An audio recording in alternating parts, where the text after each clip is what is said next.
I'm going to assume that we're always going to have board members attending the community focus team meetings. We'll always have members of the community engagement committee present during our work. Is that right? That's the plan. Okay. So I'm hoping that a request will not come as a total surprise to the board members. I am hoping that the board will know what is going to be on this paper before it leaves CFT. Because if we're not working together and thinking about how to make a difference for the kids, but also how to support the district.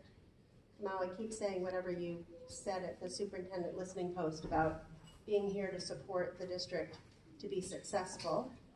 I think Ray, you said something similar. Then we're not going to accomplish anything. So I would hope that these questions we ask ourselves at every CFT meeting for what we're doing in the conversation, not just for requests. Mm-hmm. I do think there's some things we can try this out with. And I think the other thing that I would say is, I think there's a big information gap. I've gone to every school board meeting since forever. There's a lot of things that you talk about that are happening in equity that I've never heard of before. Right. And we need to hear about them. Right. Because those are the stories that we're going to learn from and will help us decide how to move forward and will help us decide how to ask our questions. We can't ask good questions if we don't have the information. So we talk about data a lot, but I think we need to broaden that to information. Because the better informed we are as a community, the better informed we can inform the community, and the better we can help the district be successful. So I mean, we are way over time on this agenda piece, but we kind of knew that was going to happen. Are there any crucial last statements that somebody wants to make here? First here and then here, and then we really got to bounce it again. Go get your mine is so short. I just want to remind everybody that from the time we started this process 2 years ago, we've had 2 senior graduating classes who have not seen any benefit from anything that we've done. We're about to second year of seniors that have not seen any benefit from what we're doing. So can we stay focused on that? Because Brian just left, hopefully he'll come back. But this is, at this point, an incredible waste of time. So let's. Yeah, I think that, and to that point, the storylines and the things about feelings, I think that everybody that works in equity and in abolishing racism, we don't have time anymore for people's feelings. And that's really important for people to understand. But that's the reality. In order to deal with racism, you have to get uncomfortable. And you have to take into account those uncomfortable feelings. And if we're talking about a district that's hurt because they have a racist district, then they aren't doing the work that they need to be doing. They need to start thinking outside of their own feelings to address this issue that still exists. We still have racial disparities. That's all there is to it. It's not about your feelings anymore. It's about these kids. That's the reality. Just really quickly, I think it might need to be a topic of discussion in another venue at another time, but coming back to what you were saying, Jean, about the social media killing you, if the teachers who are teaching our children are making their decisions on what this group is doing and the importance of this work and whether or not to engage based on social media posts, there's a big problem. There's a really big problem with that. Because we're the adults in the room, we're supposed to be teaching our kids not to do that, and if the adults are doing that, there's a huge roadblock to progress. Well, answer that, it may be that we aren't doing a good enough job in terms of talking with teachers about what this group is about. But what they read is that this group, CFT, thinks that our schools are filled. Where is that coming from? Who is that coming from? I don't want to answer the question, I'm just putting it out there, because this isn't the right venue, but who is saying that? I actually wanted to say that we shouldn't just take this information and tell the teachers what this is about, because being a student in the district, my friends and the students that I know don't respond to slideshows and lessons and just talking to people. They respond when they're given options. They need what you mentioned, the menu of things that they think would work for them in their school. They need that, and they need to be able to promote options they feel would work for themselves and the people they know in their own school, instead of just having information shown to them by their teachers. Then that's really gotta be it. I think as a parent that has brought specific issues to the teacher at my daughter's school, the administrators at my daughter's school, about things that have come up multiple times, and then having the backlash be that it's more my problem than it is a problem with what's happening there. That's the same thing as it being framed, it's our problem that the school district's being perceived as racist. It's not our problem. And what's happening at the school that I'm bringing up specific issues on, that is affecting my first grade daughter and her cohorts that are gonna be coming up and graduating, that's not my problem, that's the school's problem. I want to go back to the social media thing. I am aware of some of the posts, because I've seen them, because I follow a lot of people, see a lot of people, pretty connected in the community.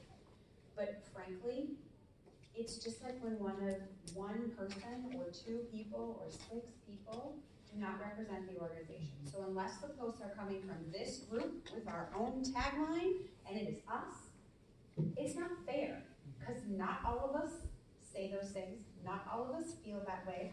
Many of us are very, very politically quiet on social media because of our own professional roles, and teachers know that. So if they think that a bunch of professionals who fight for them all the time publicly want to take 2 or 3 or 6 people's statements and group all of us together, that's not fair. That's the exact same thing that they don't want done to them. Don't put us all together because there's 3 teachers who struggle with this and 12 that do a great job. So that whole, the CFT's perception is because of social media, that's not fair to the CFT. Yeah, and they can always show up. It's not fair. They wouldn't want us to group them all together, and we would respectfully request the same consideration. Frankly, that hurt my feelings. Yeah, Because I'm actually very conscious of what I post on social media, and so it hurts my feelings to think that that all the teachers that are coming to you are getting that impression because of what the CFT is posting.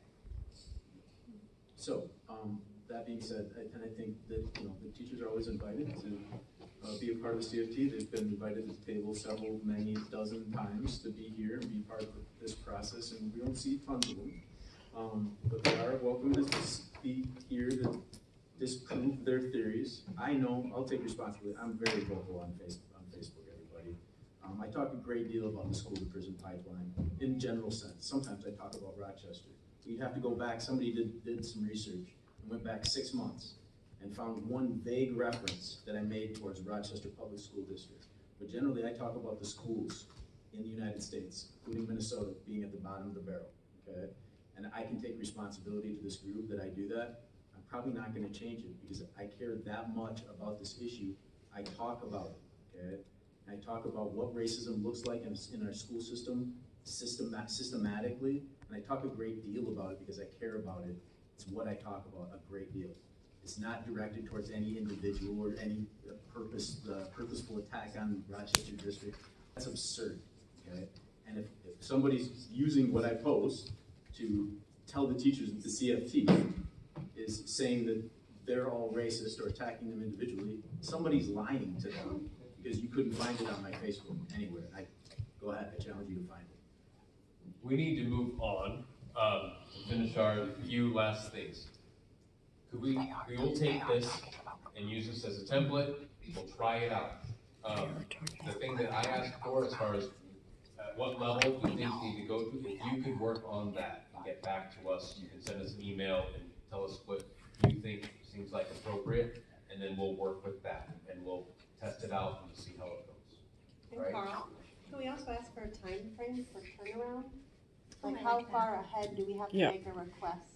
Good, that'd be great. And So- on the other so end, what- how quickly can we expect that request to be? So if maybe levels, then also turn around and expected turnaround, similar to what we're trying to do here. That would be very much appreciated. All right. The announcement, the 7 o'clock thing, planning team nominations is really simple. Michelle Rogers has stepped down. We have an open spot on the planning team. We had an earlier nomination form that was sent out via Google Forms. We will just be sending that out again. So expect an email from Amy. And if you would like or know somebody that would like to fill out that form, and then we'll have an election at the next CFT meeting. Who's on the CFT?